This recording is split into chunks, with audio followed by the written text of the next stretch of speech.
Well, the campaign to pass the Freedom of Information Act in Connecticut started actually in 1955.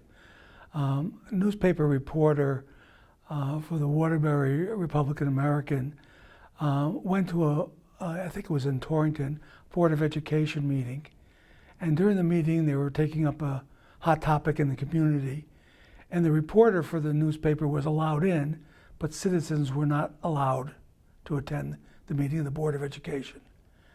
When the editors of the newspaper found out about this, they started a campaign which was joined by the Connecticut Daily Newspaper Association to pass an open meetings, open government, open records law in Connecticut. It took 20 years to actually accomplish that. And it was a result actually in the aftermath of the Watergate scandals, where the federal government was using government records secretly, keeping them secret from the public. And they all came out and showed the scandal of the Nixon administration. So in 1974, Ella Grasso ran for governor, and she made it part of her platform to pass a Freedom of Information law.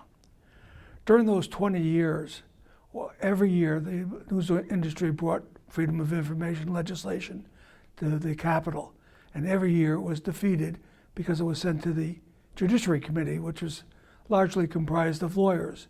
And lawyers didn't like the Freedom of Information Act at that time. I think they've changed their mind.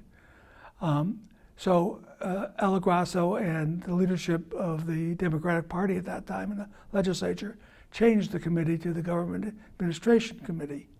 And so it passed that committee, finally got to a vote in the House and the Senate. Interestingly enough, the bill passed unanimously. But as a result of it being passed unanimously, it was significantly weakened from its original draft. But that was the origin of the Freedom of Information Act back in 1975.